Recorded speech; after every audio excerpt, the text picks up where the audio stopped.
Hola, ¿cómo están todos? Muy Bienvenidos. buenas a todos, bienvenidos a este nuevo episodio de Invertido. Francisco, ¿cómo estás?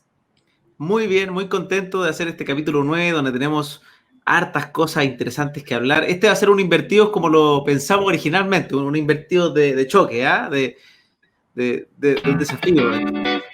Así es. Vamos a hablar hoy de un tema que creo que es súper relevante para este tipo de contenidos que son contenidos más largos, porque en general uno, si no termina de salir del cliché, no termina de salir del videíto de 30 segundos de Instagram o del TikTok, que acá tenemos un TikToker ya consagrado, ¿no? ¿Cuánta gente tenés? 50.000 seguidores, No. 50.000 seguidores ya en TikTok. Yo te estoy diciendo, Rodrigo, te estás perdiendo una posibilidad.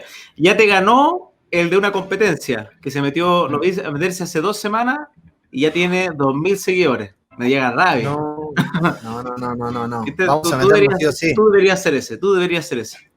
Sí, pero hay que hacer demasiadas monerías. ¿Cómo es para ser bueno en TikTok? Cuatro videos diarios, agregando valor, contenido tú tienes de más. Y aparte tú tenés la ventaja de que grabas, o sea, de hecho, podrías hacer algo que nos ayudaría a ambos, que es que después de cada uno de estos capítulos le pides unos nuggets a la persona que te edita esto y ahí sacáis al tiro videos para toda la semana.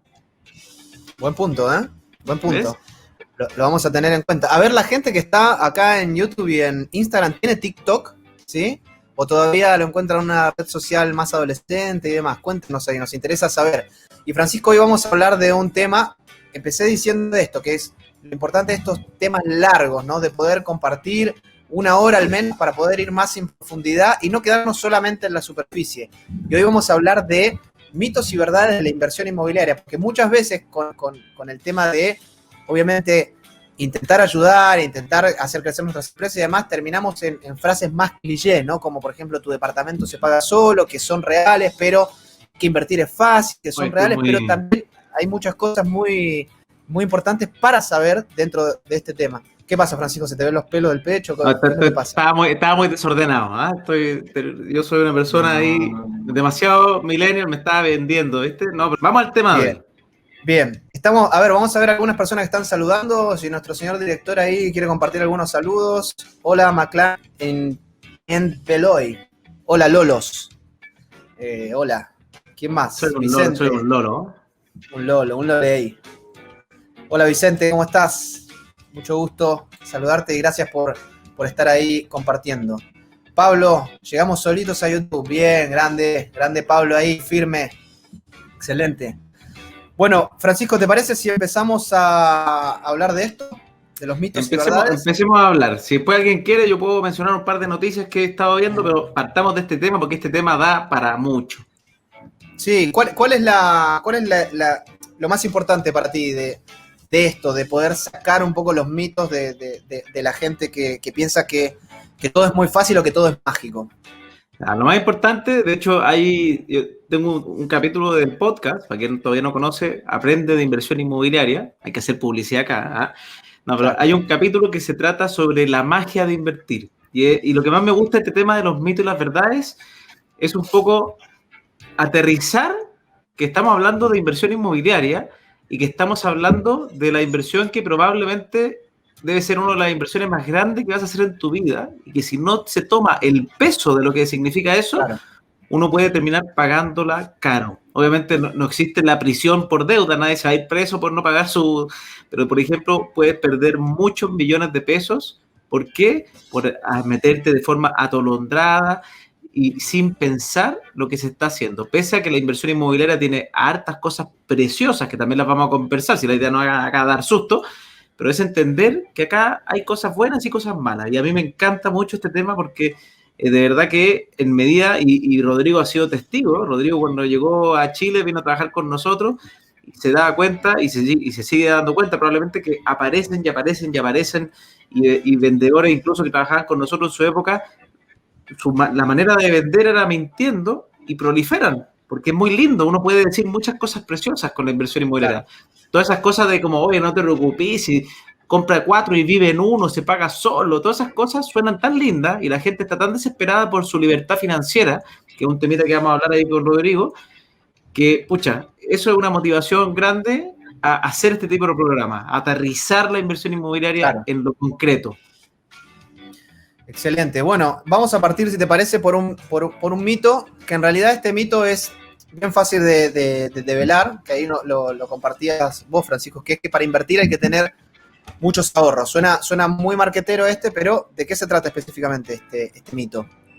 Ya, este es un mito que hay que derribar para el tema de las barreras de acceso, que muchas personas piensan todavía que la inversión inmobiliaria es muy inaccesible. Ojo, igual, voy a hacer el paréntesis de que hay que entender que para invertir en bienes raíces, sacando de fuera del lado del subsidio y de otro tipo, pero para invertir en bienes raíces hay que tener ciertos parámetros mínimos, como un sueldo mínimo que te den el crédito hipotecario, ese tipo de cosas, pero sacando de lado eso, la inversión inmobiliaria no es para personas que de mucho patrimonio. O sea, incluso una persona que tenga 0 pesos ahorrados, yo cuando invertí en mi primer departamento, 0 pesos en la cuenta corriente. ¿Por qué? Porque era medio tontito y me gastaba todo, pero bueno, 0 pesos en la cuenta corriente, pero sí tenía una capacidad de ahorro, solamente que me la gastaba. ¿Y qué es lo que se necesitaba en ese tiempo? Eran 170.000 pesos mensuales. Hoy día, obviamente, depende del tipo de proyecto y todo lo que existe, pero está la posibilidad de uno poder invertir en bienes raíces pagando su pie en cuotas. Entonces, la verdad es que no se necesita un ahorro gigantesco, sino que se necesita tener una capacidad de ahorro mensual. Yo creo que lo más importante para mí de la primera inversión, sobre todo si alguien está estudiando en la universidad y tiene su primer trabajo donde ya tiene una capacidad de ahorro y sabe que va a poder aplicar ese crédito hipotecario, creo que lo más importante o lo mejor de ese tipo de inversión es que las personas justamente se ordenan. Porque uno de los factores principales que necesitas para invertir, primero es cambiar tu mentalidad. No es solamente de un día para otro, me compro 2, 3, las que sean, las cantidad de propiedades, sino es un proceso mental que parte por el ahorro, empieza por el ahorro. Y si uno no es bueno administrando, y el ahorro, antes del ahorro, que ya lo hablamos en otros capítulos, empieza el orden de las finanzas. Entonces, se dan cuenta cómo es una cuestión de cascada, ¿no? Y poder comprarse un par de propiedades para invertir es el fruto y la consecuencia de un montón de procesos mentales que vienen antes. Efectivamente. Entonces, este era un mito para hablar bien poquito, pero era simplemente quería lanzarlo porque es importante. Muchas personas a veces no se atreven y dicen, no, ¿sabéis qué? Voy a estudiar esta inversión más adelante porque es muy lejana, es para gente rica, o hay que ahorrar varios años. Y la verdad es que no es necesario ser millonario, no es necesario haber ahorrado toda la vida, sino que uno puede partir ahorrando en los bienes raíces. Igual lo ideal es que sepan ahorrar desde antes, se lo recomiendo un montón, pero de que se puede, se puede. Vámonos a los mitos ya más duros, porque Rodrigo me retó. Yo partí diciéndole este mito como que más relax y Rodrigo me dijo, pero así, como que vamos a hablar de los típicos mitos que casi que son campañas de marketing.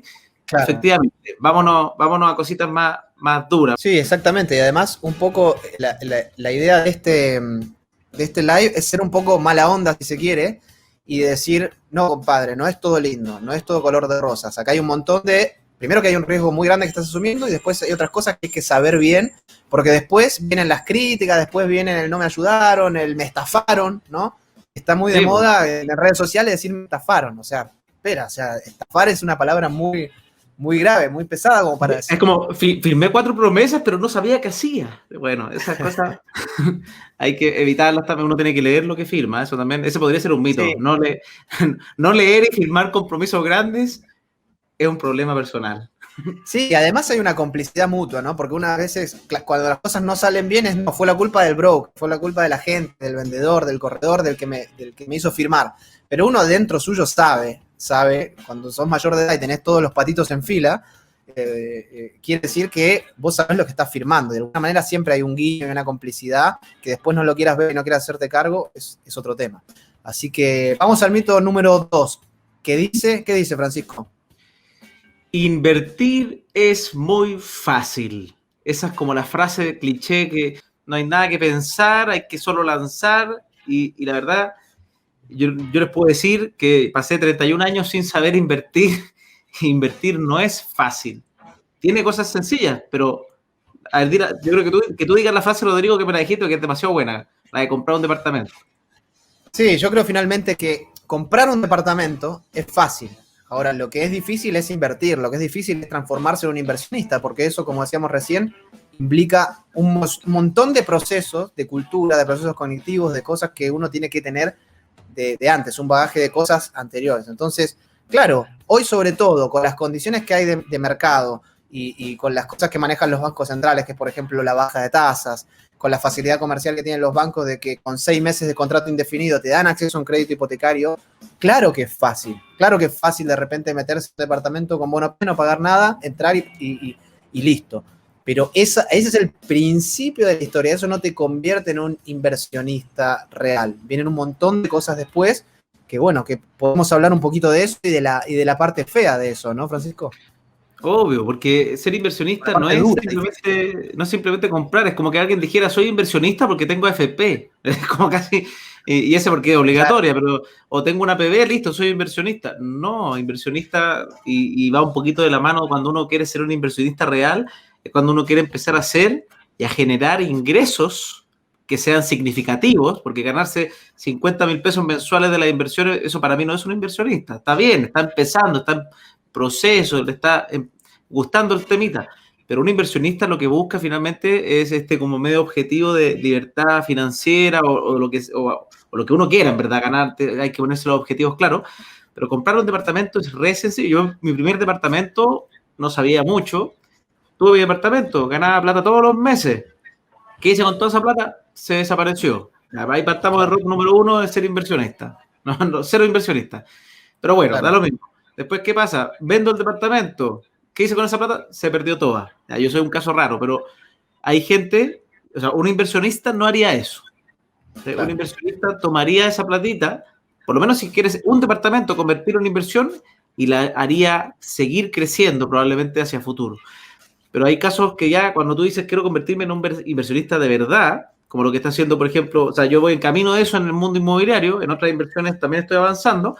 Rodrigo Barrientos, por ejemplo, se lanzó y tiene 4 propiedades. ¿Y qué significa tener 4 propiedades, Rodrigo? Bueno, significa un trabajo durísimo. O sea, un trabajo durísimo de planificación, un trabajo durísimo de administración también. Por ejemplo, ahora yo también les quiero contar la parte fea de eso. Brevemente, hay 3 departamentos que ya están arrendados, perfecto, y uno que todavía no lo puedo arrendar. Entonces, si no lo arrendo el mes que viene, voy a tener que sacar de mi bolsillo un dividendo. Y esa es la parte que... ¿Cuántos meses de gracia sacaste? 6 meses. Imagínense, 6 meses y todavía no se puede arrendar. A veces uno dice, no, si esto es así, todo rápido. Claro, exactamente. Entonces, y esos son los riesgos que uno asume. Y un verdadero inversionista no anda llorando cuando las cosas no le salen. O sea, uno sabe el riesgo que asume. Entonces, creo que está súper potente este mito y da para hablar un montón. Francisco acaba de decir que para él invertir fue muy fácil, entre comillas, pero todo lo que pasó después, hubo una seguidilla de errores que al final lo volvieron prácticamente a foja cero, ¿no? En esa inversión. Entonces, invertir, claro, comprarse un departamento le resultó fácil, su crédito se lo dieron, pudo pagar su pie, pero después, sin cultura financiera, sin educación financiera, esto se puede ir al tacho completamente. No, y otro tema, con tus 4 propiedades, tú ya tienes que, me imagino que estás pensando en cómo vas a pagar los impuestos más adelante. Totalmente, yo ya tuve dos asesorías con un contador tributario, una paga y la otra no, y con esa persona finalmente vamos a terminar avanzando, y tiene que ver con mi empresa, y tiene que ver con la planificación, y tiene que ver con la planificación del año que viene. Entonces, ¿Los departamentos ¿lo sacaste como persona natural o como con tu empresa? No, como persona natural. Ya, o sea, para quien no sabe, recuerden, o si no saben, no recuerden, aprendan. Uno como persona natural puede tener hasta 2 departamentos de FL2 que se llaman, que son un beneficio tributario que están libres de impuestos a la renta, que hasta ahí la gente como que vive en la lalandia, porque un empleado normal, regular, tiene su sueldo fijo que no se da cuenta que paga impuestos, pero los paga su global complementario que puede ser mucho, y de repente tienes tus 2 primeras propiedades, listo, sigue en la lalandia porque no pagas ningún impuesto, suena maravilloso, y de repente el tercero y el cuarto, churra, hay que pagar impuestos. Y si estás en un sueldo gigantesco como Rodrigo, y si estás en un sueldo grande, puede ser que ese impuesto llegue al 40%. Y créanme que no hay arriendo que aguante el 40% de diferencia entre arriendo y dividendo. Entonces, por eso es que Rodrigo tuvo que pagar a un asesor tributario que le ayude para, me imagino, hacer esta estructura para más adelante de ver cómo maneja esos ingresos, esos tercer y cuarto departamentos.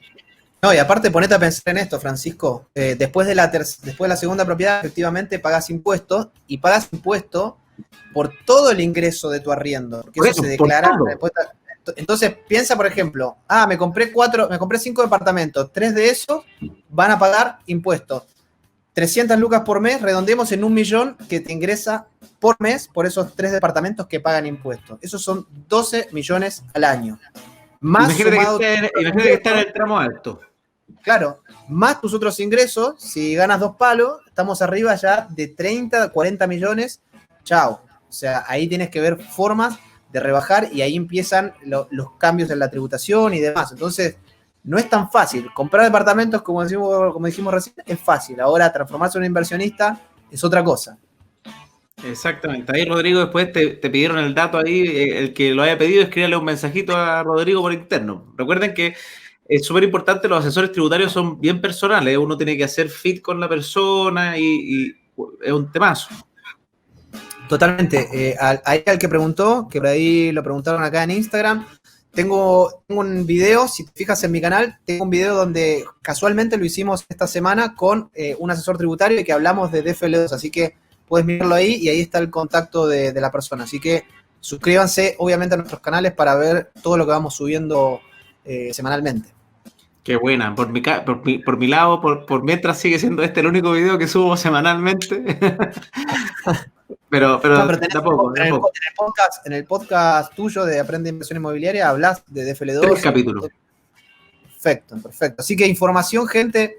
La verdad es que si hoy por hoy yo no puedo creer, la gente que no aprende es porque no quiere. No quiere, están todas las herramientas, está todo dado, todo lo estamos dando gratis. Así que a no poner excusas y aprender antes de invertir. Pueden ir a nuestras bios en Instagram y ahí está esta herramienta que se llama Linktree, donde tenemos los distintos canales donde nos pueden seguir.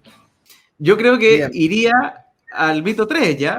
Este te encanta, Francisco. Este a mí me encanta, que este es parecido es parte del mito de los de atrás, pero... Y quiero dar un pequeño dato. La gente que puso de moda este mito que vamos a ver ahora anda literalmente escapando de la ley. Andan como prófugos. Exactamente. ¿Sí o no? Este es el mito, el clásico mito de compra 5 y vive en 1. Qué maravillosa es la industria inmobiliaria, compra 5 y vive en 1. Hasta un político que se postula para presidente participó de estas campañas maravillosas. Con eso te lo dejo. Claro. Bueno, está muy ligada, el vender humo muchas veces está muy ligado a la política también, ¿no? Las promesas que le gustan a todos, oír. Las cosas, y al final la gente también se va detrás de lo que quiere oír, ¿no? Muy poca gente está dispuesta a enfrentarse con la realidad, que es mucho más dura. Efectivamente. No, y si analizamos este mito, partamos de una base súper simple. Compra 5 departamentos, supongamos. Y que tienes imagínate que te compráis 5 y tenéis la suerte que te sobra 100.000 pesos en cada uno, ya así, porque hiciste un muy buen negocio. Claro, muy difícil igual. Y te ganas 500.000 pesos. Con eso vives de por vida, obvio, está ahí al otro lado. Y no, eso... y sin desmerecer la gente que tiene sueldo de 500.000 pesos para abajo, probablemente la gente que tiene 500.000 pesos de sueldo no va a poder optar a departamentos que sobre arriendo dividendo 100.000 pesos. De hecho, probablemente las mismas personas que ofrecen este mito o este concepto de compra 5 y vive en 1, si tú ganas 500.000 pesos, ni siquiera te quieran atender. A ese nivel de tipo de profesional son los que hablan con ese tipo de barbaridades de mito. No, y además de eso, la mayoría de esas personas, además de que les gusta hacer cantos de sirena, también les gusta cobrar por asesoría, por supuestas asesorías, ¿no? Les gusta cobrar y les gusta como cortar por todos lados. Por todos lados. Rodrigo, vamos a concreto, porque yo sé que tú hiciste una buena compra. ¿Cuánto te sobra a ti entre un arriendo y un dividendo? Descontando la administración y todos los gastos. Nada. Estoy calzado. 0 pesos. 0 pesos sobra entre el arriendo y el dividendo y los gastos. O sea, lo que está apostando don Rodrigo probablemente es a que en unos años más él haga la famosa pasada, hacer una una venta, o en una de esas los quiere refinanciar, ahí vamos a preguntarle, o si no, a largo plazo, quizás en 30 años sí va a poder aumentar su pensión enormemente con esos 4 departamentos, pero eso de comprarse 4, 5 y vivir de uno, eso no pasa. Bastante difícil. Exactamente, sí. Creo que lo más importante es eso, ¿no? Es tener en cuenta que cuando queremos un poco alertar a la gente y cuando algo suena demasiado bonito, no le diría desconfiar, pero sí tener la capacidad, porque también estar desconfiando de todo también es difícil, pero sí, para no estar confiando, andar hacia, uno tiene que tener simplemente la capacidad y el discernimiento para saber si lo que le están diciendo es bueno o malo. Y para eso lo único que hay que hacer, señores, es estudiar, es prepararse. Exactamente, hay que hacer siempre los dobles cheques que se llaman. Eso es súper importante, doble chequear la información. Si te venden algo que suena maravilloso, chequen. Y bueno, yo quería desmitificar este famoso mito, o esa famosa frase de compra 5 y vive en 1, que de verdad es tan nefasta para las personas, porque yo creo que incluso aunque compres 5 departamentos al contado, o sea, si tuvieras la plata suficiente para comprar eso, claro, supongamos que tuvieras 500 millones de pesos y te compras 5 departamentos de 100 millones de pesos cada uno, ya te dejarían un arriendo que podrías vivir, pero si tienes la plata para comprar 5 departamentos al contado, yo creo que tu día a día no vive de ese sueldo. Un supuesto que tengo, es un supuesto, pero eso es comprando al contado. Con crédito hipotecario, créeme que no te va a dar casi nada. Y si sobra, como les dije, tendría que sobrar un montón. Exacto. Francisco, y te hago una pregunta que es muy buena, porque un poco estamos hablando del problema, pero me gustaría que le podamos dejar a la gente también un poquito ahí algún punto de vista, y acá podemos tener diferencias también, y de esto se trata también invertidos, de hacer un poco un match, que es la idea original. Para ti, ¿cuántas propiedades o qué es lo que recomendarías para que una persona que gana 1 millón de pesos invierta, desde tu punto de vista? Y yo después doy el mío. Ya, antes de responderte, voy a aprovechar ahí, Sergio, saludarlo, que dice, con un cap rate del 4% no puede existir saldos positivos entre arriendo y dividendo. Es muy probable que no, o sea, igual, Sergio, hay que tener el percance ahí, depende de cuánto es el pie que tú pongas. Si tú pagas un 30% de pie, créeme que la diferencia va a ser positiva. Pero efectivamente los cap rate hoy día están chiquititos. Y para quien no sabe lo que es cap rate, el cap rate es simple, es todos los ingresos que tú recibes anualizados. Por ejemplo, tú recibes 12 meses de arriendo, supongamos que en verdad deberías calcularlo por menos, pero ya, 12 meses de ingreso. Y a eso tú le restas todos los gastos. ¿Cuáles son todos los gastos? La vacancia, por ejemplo, los 15 días que no se arrienda anualmente, los gastos de administración, los gastos de la contribución, los gastos propios de la explotación de la propiedad. Y esos ingresos menos esos gastos te va a dar un monto más chico, y ese monto lo divides por el valor de la propiedad. Y eso es el cap rate.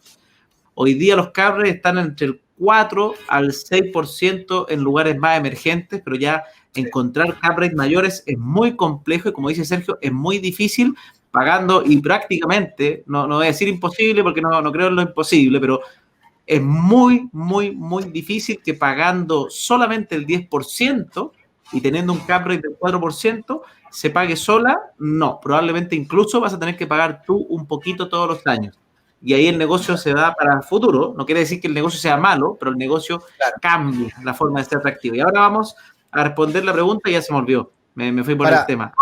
Voy a decir, mientras tanto quiero agregar algo ahí. Con respecto al cap rate, ahora estamos en retornos más de la media de un mercado consolidado. Recuerden que hablamos de ciclos, en otros episodios hablamos de ciclos de momentos que pasan en las economías. Ahora estamos en lo que en realidad debería dar una inversión inmobiliaria normal que rente por el 5, 6, eso ya es bueno, digamos, ¿no? O sea, más arriba de 8, una inversión inmobiliaria es un negocio tremendo. Entonces, por eso era que antes, hace, no sé, 5 años o más, entre 5 y 10 años, era tremendo negocio quedarte con una propiedad donde te dé una rentabilidad superior al 8%. Y en segundo lugar, con respecto a lo que decía Sergio, los gringos inventaron algo que me parece maravilloso, que es el cash on cash, que si quieren, después podemos hacer un capítulo y podemos hablar de eso. Que es un capítulo que hay que hacer de eso. Sí, porque como las inversiones, uno nunca, bueno, solo en Argentina que no hay crédito hipotecario la gente va a cash, ¿no? Pero en general siempre uno lo hace apalancado, ya sea con un pie del 10, del 20, del 30, de lo que sea. Entonces, el cálculo de retorno cash on cash tiene que ver con eso, con la plata que pusiste versus la plata que te ingresa. Entonces está bien interesante y si quieren googlearlo y si les interesa, déjenos sus comentarios y podemos preparar algo al respecto. Sí. Ya, ahora ya me acordé de la pregunta, así que la preparé mientras me decía. La pregunta era, con 1.000.000 de pesos, ¿cuánto es lo que yo creo recomendable orientar a una persona para invertir en propiedades? Mi respuesta va a tener un depende. Y no me quemo con nada. ¿No? Hay un depende de qué tan avanzado estás. Dos cosas, ¿verdad? ¿Qué tan avanzados estás en los estudios del mundo inmobiliario? Como para poder tomar la decisión con forma bien consciente. Y de cuál sea tu nivel de riesgo que quieras tomar. Yo partí con 1.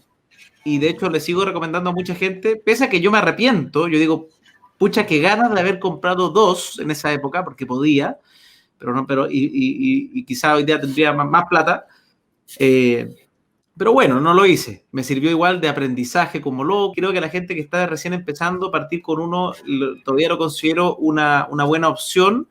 Obviamente, si alguien quiere partir con más de 1, tiene que medir los riesgos. Yo encuentro que es una forma muy correcta de partir, más si eres joven y estás empezando, porque tenés que recordar que más de 1 va a significar con mucha probabilidad que tengas que superar tu 25% de capacidad de endeudamiento. Normalmente esa persona va a tener que pagar casi la mitad de su sueldo, o un poco menos, 400.000 pesos, o sea, va a tener que ocupar un porcentaje alto de endeudamiento, y esa persona ya debería saber qué está haciendo, porque después va a tener que ver entonces cómo el arriendo le complementa renta, cómo los pasa por mutuaria para que no le reflejen el sistema, y va a tener que meterse de lleno en un mundo que puede ser muy interesante si lo hace bien, obviamente. Por ejemplo, Rodrigo se lanzó con 4 de 1, súper interesante. Pero a una persona que gana 1.000.000 de pesos, yo le diría parta piano. Bien, bien. Bueno, yo tengo un punto de vista un poco diferente. Sí. Pero bueno, los más arriesgados se vienen conmigo, los más conservadores se quedan con Francisco. O sea, hay de todo acá. Pero no, en definitiva, eso es también lo interesante.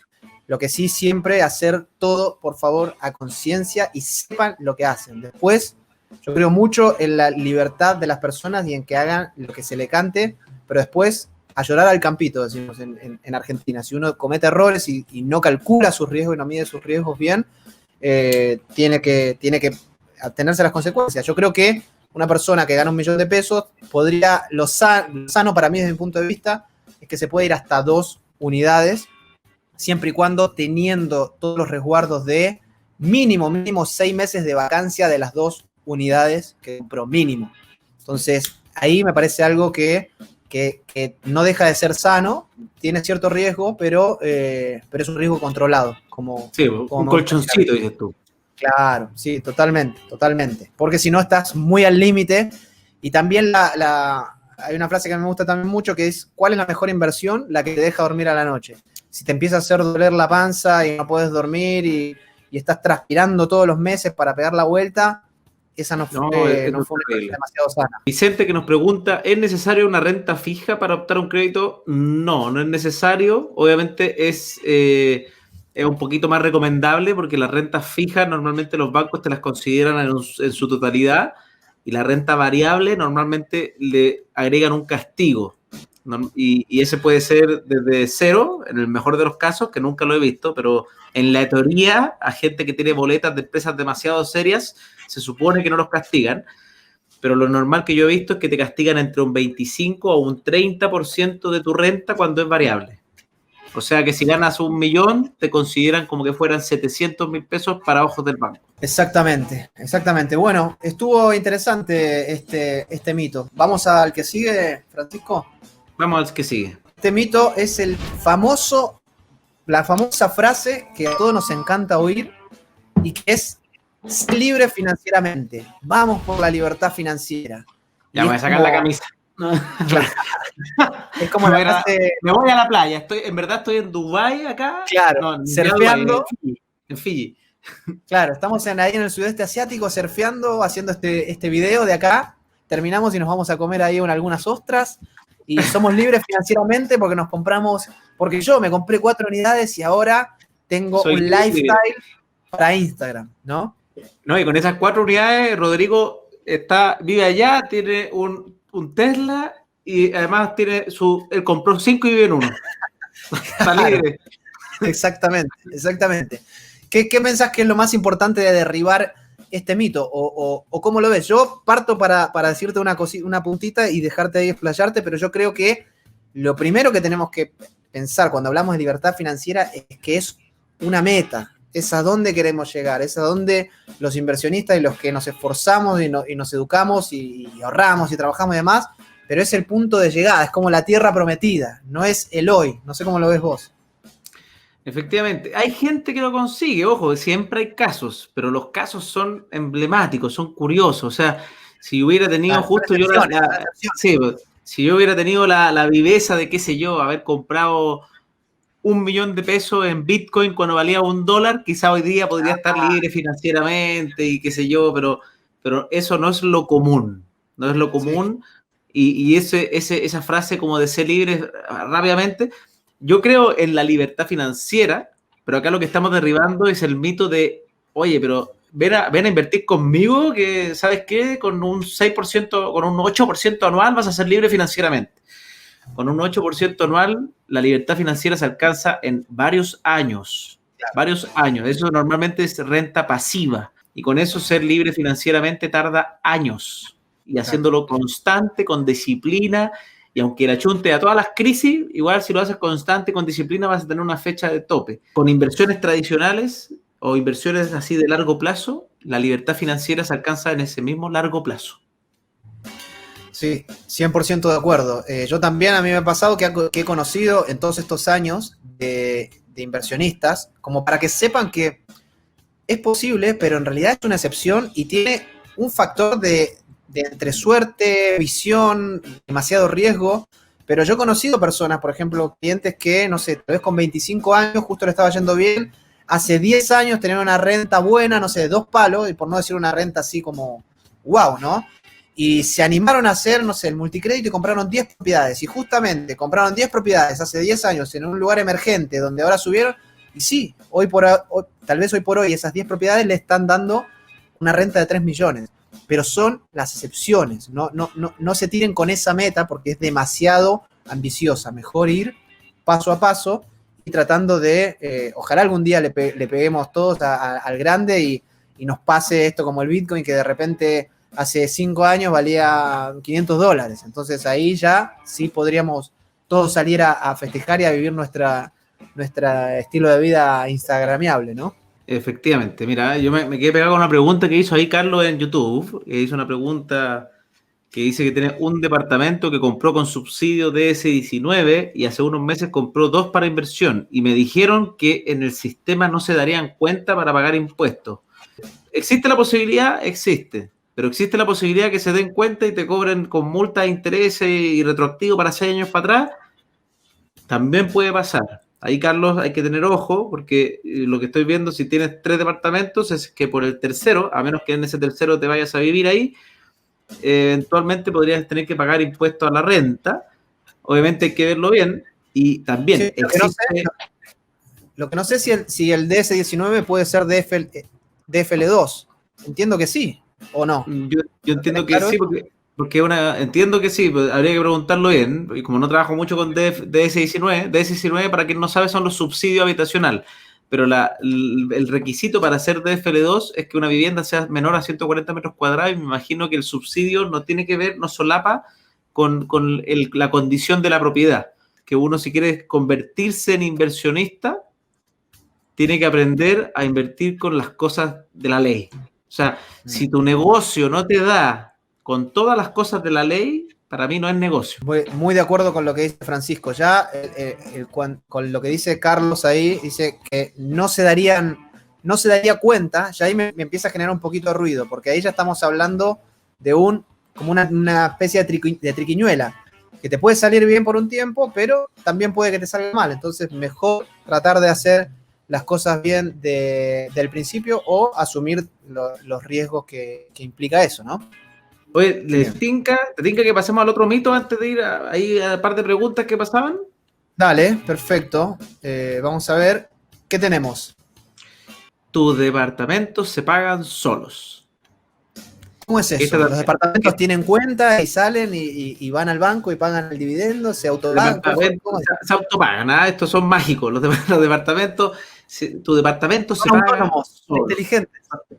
Sí, ellos mismos buscan arrendatarios y cuando hay vacancia, bajan el dividendo a cero.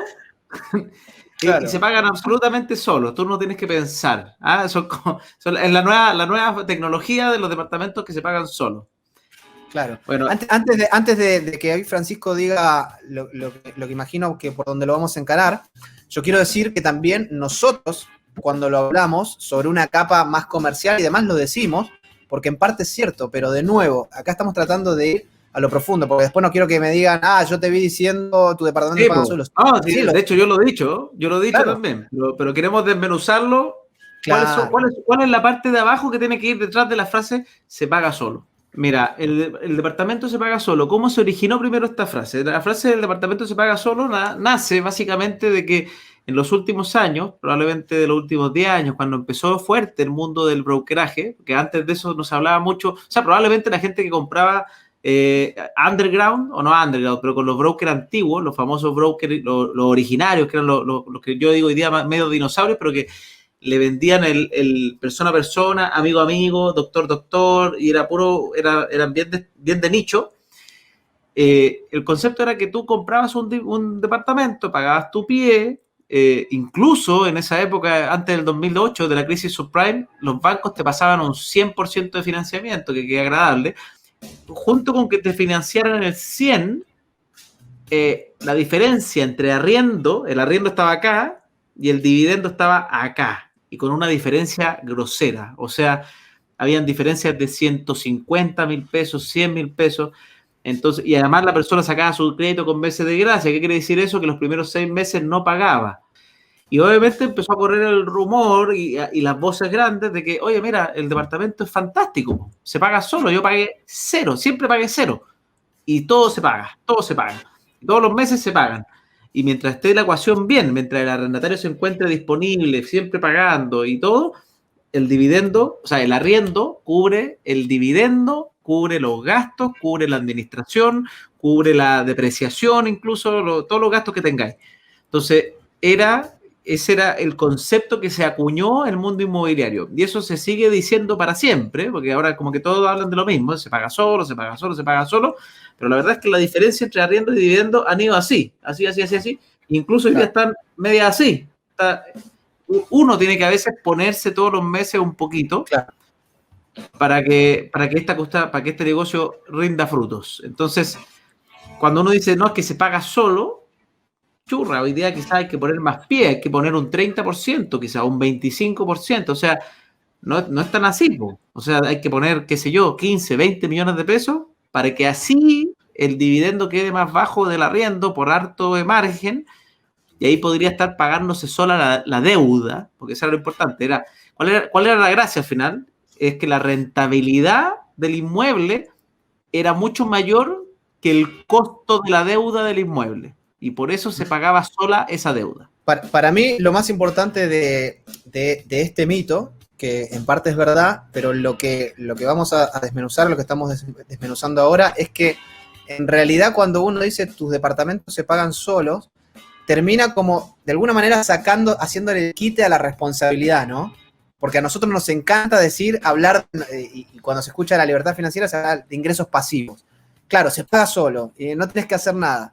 Y lo que queremos decir es que sí, si bien una cuota del arriendo se puede calzar y puede ser igual al dividendo, es una frase que termina siendo una frase muy básica, porque no es que, como decíamos al principio, no es que se paga solo, sino que hay que buscar arrendatario, el arrendatario tiene que ser bueno, ahí tiene que haber una buena elección, hay que estar al día con todos los gastos que significa tener un departamento. Puede venir una crisis, como vino este año, ¿y qué pasa? ¿Tus departamentos se pagan solo? ¿Pero qué? ¿Los 20 años, los 30 años del crédito se paga solo? No, puede venir una crisis y puede estar 6 meses sin arrendarse. Entonces, ahí, ¿qué pasó? Ya no se pagó solo. Entonces, hay que ser consciente de que esta es una frase que suena linda, que a principio es verdad si se casa viviendo con arriendo, pero bajo ningún punto de vista no pierde la responsabilidad del inversionista. Uno tiene que estar siempre encima de su inversión, haciéndole mantenimiento, sabiendo qué es lo que le falta, qué es lo que no, conociendo a sus arrendatarios, eligiendo un buen corredor, estando al día con todos los gastos. Entonces, creo que detrás de esa capa muy sencilla de hablar de que tu departamento se paga solo, derribar ese mito es hablar de toda la responsabilidad que viene detrás de una inversión inmobiliaria. Ahí, como dice Camila también, ¿recomiendan seguro arriendo? Camila, depende, ¿eh? Obviamente, si te sientes más segura, como decía Rodrigo, el tema de dormir tranquilo es importante, pero yo creo que si una persona elige muy bien la propiedad y elige muy bien al arrendatario, esos factores van a hacer que el arriendo sea no garantizado ni nada, pero muy poco probable que no te paguen. Sí, uno reduce un poco el riesgo y por ahí, si tu perfil es así, de querés estar tranquila, bueno, vas a resignar un poquito de rentabilidad. No es ni mejor ni peor, la decisión es tuya. Finalmente, si estás dispuesta a eso, dale para adelante. Te deja más tranquilo, dale para adelante. Camila dice si recomendamos alguna mutuaria que dé periodo de gracia de 6 meses. Creo que están en 3 meses, pero de todas maneras nosotros tenemos un área de financiero, Camila, que si quieres me mandas un privado y te mando el link para que te puedan orientar un poquito mejor, ¿no? Pero creo que están por los 3 meses las mutuarias hoy por hoy. La gran mayoría de las mutuarias se tiran por 3 meses. Estoy iniciando la compra en verde de un departamento para vivir. Un departamento para vivir, pero me está gustando la idea de invertir. Eso es un buen gusto, es un buen gusto. Mejor que te guste eso que el Play 5 y todas esas cosas. Hay que convencer. ¿Es posible pedir más adelante otro crédito hipotecario simultáneo? Ya, vamos a partir diciendo una cosa. Si tú dices pedir un crédito más adelante en simultáneo, es que los pides al mismo tiempo, ¿ya? Si vas a poder pedir otro crédito hipotecario, hay 2 formas, ¿no? Básicamente. 3. La primera, que tengas la capacidad de crédito, que obviamente tú estés en una buena posición económica y el crédito hipotecario de hoy día no cope tu capacidad de crédito, entonces estés bien y los bancos no te hagan problemas. Ya, perfecto, ese es el mundo ideal. Que eso principalmente tiene que ver con la carga financiera, o sea, que no supere tu cuota mensual, no supere X porcentaje. La segunda opción, recuerda que para esa primera opción, probablemente el segundo crédito hipotecario te van a pedir el 80% sin casi ninguna excepción. Es muy difícil conseguir más que eso. Después, segunda opción, esta implica un riesgo adicional y ahí tienes que pensarlo y tomar el riesgo si quieres hacerlo. Es que este primer crédito hipotecario tú lo saques a través de una mutuaria. ¿Qué significa eso? Es una institución financiera diferente de los bancos donde la deuda no aparece, no refleja en el sistema financiero. Entonces, ¿qué ocurre? Es que tú puedes después ir a la segunda institución y te van a dar un segundo crédito hipotecario. Probablemente tú te vas a sobreendeudar, porque si optaste por esta opción, lo más probable es que lo estás haciendo porque no puedes con la primera. Entonces, optas por esta opción, vas a tener que tomar las precauciones y como dijo Rodrigo en el mito de tener varios departamentos, o sea, de tener 2 departamentos con $1 millón, por ejemplo, lo recomendable es que si vas a optar por esa opción es que tengas unos ahorros previos guardados para en caso de emergencia poder cubrirlo. Hay que tomar esos resguardos. Si los tienes y aún así te gusta la idea, perfecto, es una opción. ¿Está disponible? Está disponible. ¿Hasta cuándo? No se sabe. Nadie sabe cuándo las mutuarias van a entrar a estar en línea con el sistema financiero. Y la tercera opción, que también esa es la que hice yo, vendes tu primera propiedad para comprarte tu segunda. Obviamente, me imagino que no quieres tomar esa porque vas a comprar tu departamento para vivir, pero es una opción. Esa es una opción para comprar más. Claro, lo mejor, perdóname, Francisco, pensé que habías terminado. Lo mejor es que en realidad partas por, claro, cambiaría toda tu figura y todos tus planes y todo lo que tenías en la cabeza, ¿no? Pero lo mejor es que partas primero por inversión, porque esos departamentos se van a estar pagando y se lo puedes demostrar al banco y no afecta tanto tu capacidad de endeudamiento. ¿Por qué? Porque no afecta tu carga financiera, porque los ingresos por los arriendos, los bancos te lo validan como ingreso real prácticamente al 100%. Entonces, lo mejor es partir con inversión, después seguir con algo para vivir y ojalá, desde mi punto de vista, hacerlo en mutuaria, porque esa deuda seguiría sin afectar tu carga financiera en banco. Entonces, hay bancos que son bien agresivos comercialmente y mientras tengas un buen perfil, estés bien rankeado ahí en los sistemas de scoring interno, nunca te hayas atrasado, tus departamentos estén pagando solo. Siempre hay bancos que van a tomar riesgo de poder seguir pasándote de lucas, aunque sea al 80 o 70% si ya son varias las unidades, ¿no? Hemos tenido bastante gente hoy, a pesar de que por alguien se movió el horario. No sé quién fue, pero por alguien se cambió de horario. Bueno, ya. Este horario me gustó más, ¿eh? Hoy día. Bueno, cuéntenos la gente también, si igual les queda más cómodo. Nosotros en realidad queremos hacerlo en el momento que más le sirva a la gente. Bueno, la pregunta que dice Camila, ¿saben cuándo va a ser la ley de mutuaria? Me encantaría saberlo. Y créeme que si alguien lo supiera, estarían todos los brokers vueltos locos vendiendo. Oiga, tiene hasta el próximo año, aproveche, aplausos. Estarían todos tirando enanos, tratando de vender departamentos como locos. Así es. Bueno, ahí preguntan para ya terminar y cerrar la transmisión, ¿dónde puedo ver de nuevo esto? Francisco lo va a subir en su Instagram. Igual están nuestras cuentas de YouTube, así que nosotros también lo vamos a subir. Yo creo que en la cuenta de Instagram también. Gracias a todos, gracias Francisco por el tiempo. Nos vemos la próxima, nos vemos el próximo viernes, ¿sí? Gracias a todos. Nos vemos el próximo viernes, que estén muy bien.